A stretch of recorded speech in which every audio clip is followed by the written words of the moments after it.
Hello, Voices.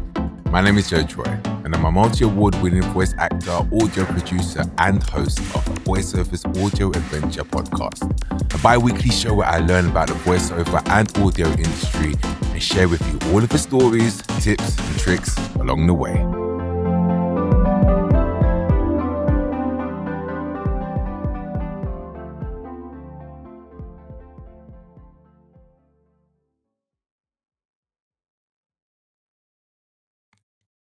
Hello, everybody.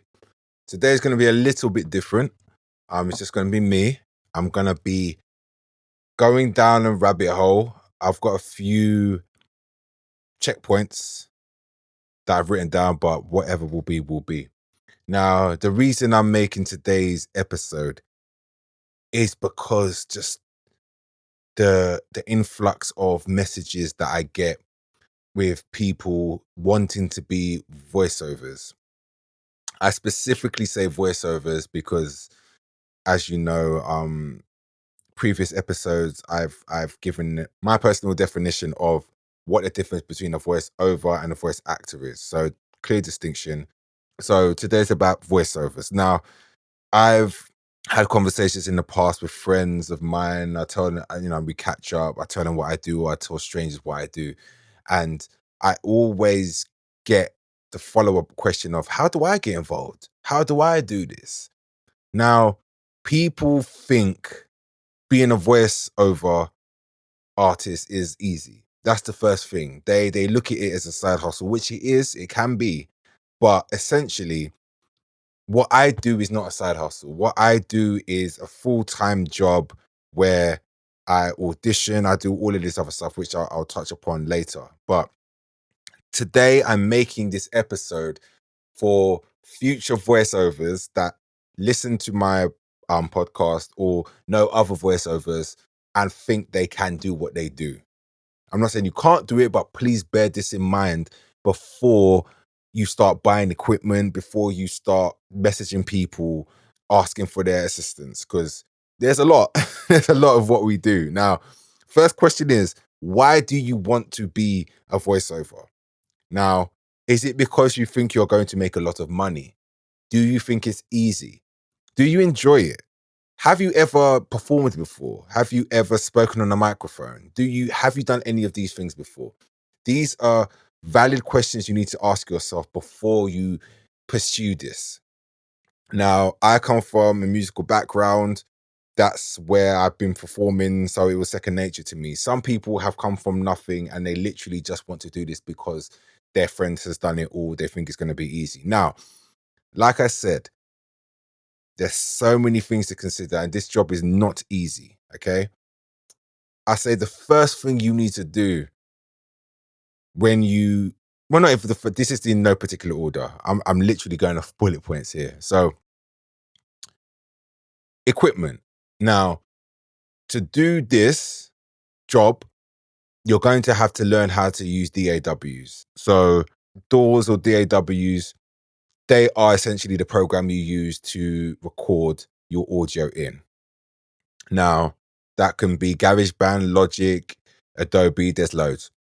And you're going to become a beginner engineer. You're going to have to learn how to record yourself, how to edit yourself. Nothing crazy, but you're going to have to learn what does what and why you do certain things. Now, again, if you have no interest in that, that's fine. But just starting off, you're going to need to know how to do this, because there are going to be times where you need to do auditions or some jobs where people want you to be the engineer because they don't have the budget for a studio. You're going to need to learn to use this stuff, right? That being said, once you have the equipment and you learn how to use it, you then need to have somewhere to record. Now, unless you're blessed to have your own studio, which most of us don't, you're going to need somewhere to record. Now, that could be your cupboard, under your stairs, under your bed, acoustically treated room, whatever. It has to be in a acoustic treated space that doesn't have echoes, doesn't have reverberations, etc. Some are better than others. But again, this is something you have to bear in mind before you even start to think that you're going to record, because like I said in the beginning, you are starting from zero. You're a baby. So a lot of the stuff you're going to be doing yourself, self-sufficient stuff. I started, when I first started recording, I was in the corner of my room.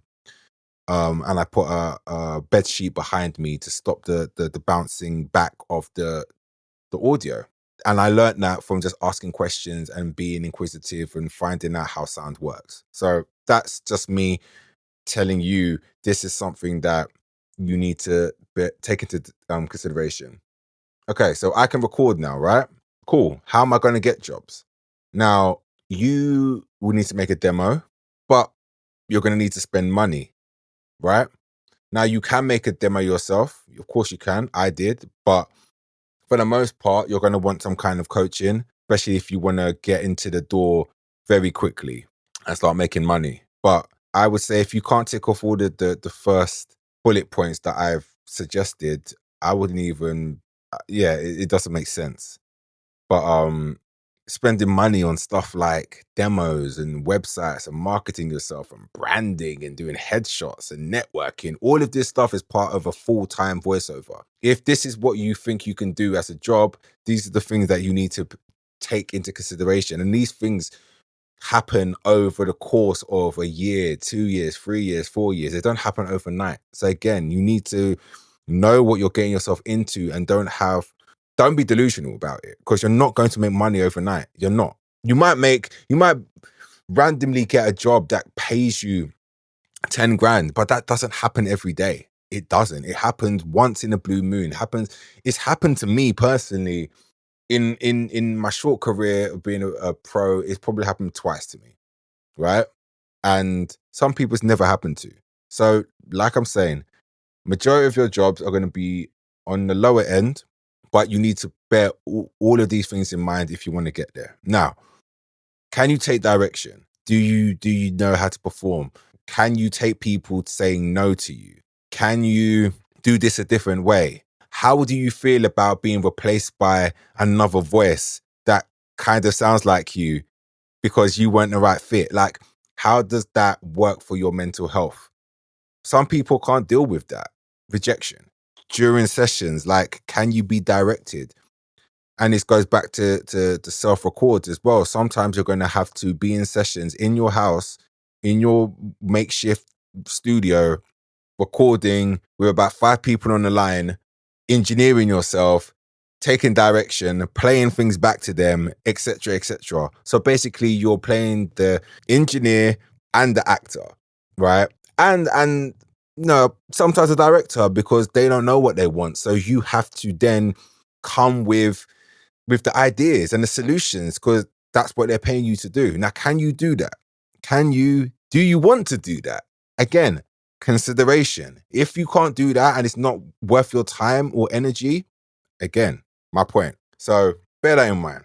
Networking, you have to meet people. Goes kind of with the spending money. You have to go to events. You have to meet people, meet clients. You have to do all of that stuff that you might not want to do.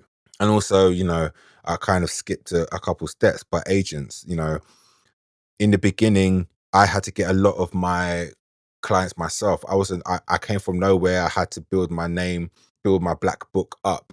Obviously, I'm at a stage now where I don't have to do that because I have agents, but in the beginning, you're going to have to do that legwork. So you have to learn to speak to people, how to sell yourself, how to present yourself as an artist. What can you do? What can you solve for the client? What problems, etc. Yeah, it's a lot. Again, doing the actual act of voiceover or voice acting or speaking on a microphone is a very small percentage of what I actually do as a voiceover. So when I do tell people what I do, there's more to it. That's just the tip of the iceberg. So networking aside, letting people know what you do. Time. I would say time is probably the most important thing, not only in life, but in this job. If you're not available to do these jobs, somebody else will.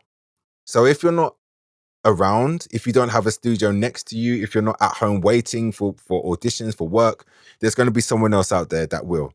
Every time an audition gets sent out, even if I'm not around in my house, I'm sending the audition back same day, if not same a few hours. And I will send it on my phone if I can't get back. That's how competitive it can be. It can be first come, first serve. And obviously you're up against other people. Now, think about it. If I can get an audition, if a client wants a voice, they're looking for a voice, but they don't know what kind of voice they want, but they know a ballpark, right? If I've sent out an audition and literally within a couple hours I've got 30 voices, why do I need to keep searching? I'm probably going to find out those 30 voices what I want, right? So that being said, I have in built in me, I need to be available all times to audition and for jobs. People will message you, ask when your availability is. And unfortunately, if you have a 9 to 5, they're probably not going to wait for you if they want to be directing. If it's like a client where, like, say, a BBC or something like that, they work 9 to 5. So clearly they're going to want you within those hours. But if you have a 9 to 5, you won't be able to do that. If you're on a freelancer website, like Voices 123 or Fiverr or one of those, Mandy, for example, bit more flexible in terms of when you can do the jobs, because they'll be self-directed, meaning you will direct yourself, record yourself, and then send it to the client. But you still will probably have to audition unless they come directly to you and say, oh, we want you for this job. So I would say, above all, if you do not have time, it's not going to be for you. And we're not blessed with time. Let's be honest, we have bills to pay. And, especially in the beginning, like how can I stop what I'm doing, what I'm working as, and then jump into voiceover? It's not logical. It doesn't make sense. You wouldn't do that. I was in a position where I could do that, and I was lucky. Not everybody's lucky. There's a lot of people who, for a long time have 2 jobs, or they have a part-time job, or they're able to balance it. But I was lucky enough to do that. If I started today a voiceover, I wouldn't be able to do it. I wouldn't, because I wouldn't have the resources to be able to sit around and build my business to where it is today. So again, bear that in mind. Time. You need to have time to audition, to do jobs, etc. And most of all, can you act? Can you perform? Voiceover and voice acting are 2 different things, but essentially they overlap a lot. If I'm doing an advert on a TV for baked beans, it's the first thing that came to my head. I don't know why. Baked beans, right? It's probably going to be a simple read. Oh, baked beans. Da, da, da, da, da, da, da. Cool. They'll probably want my voice. But then there's going to be other clients who want me to play a character. Acting comes involved. Now, these are things that you have to want to become. You have to be malleable. People don't just want you. Sometimes they want a version of you. Sometimes they don't want you at all. And these are things you have to consider. You have to be able to wear different hats. When I started, I didn't even think of the things that I would be exposed to jobs wise.